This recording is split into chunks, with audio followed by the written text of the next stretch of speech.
Bu holat bepushtlik muammosi bor bo'lgan juftliklarning 3tasidan bittasida aniq uchraydi. Bu holat tez bo'shanish bo'lib, uning 4ta sababi bor.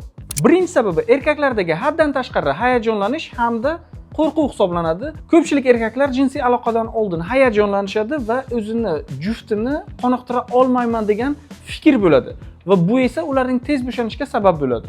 Ikkinchisi, serotonin aktivligining pasayishi hisoblanadi.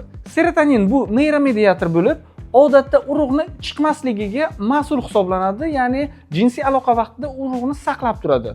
Agarda serotonin miqdori organizmda pasayadigan bo'lsa yoki uning aktivligi pasayadigan bo'lsa, urug'ni vaqtdan oldin chiqishiga sabab bo'lishi mumkin. Tez bo'shanishning 3-sababi bu terining haddan tashqari sezuvchan bo'lishi yoki bo'lmasa prostata bezining turli xil yallig'lanish holati hisoblanadi. Ushbu ikki holatda ham sezuvchanlik haddan tashqari oshib ketadi va tez bo'shanish jarayoni yuzaga keladi.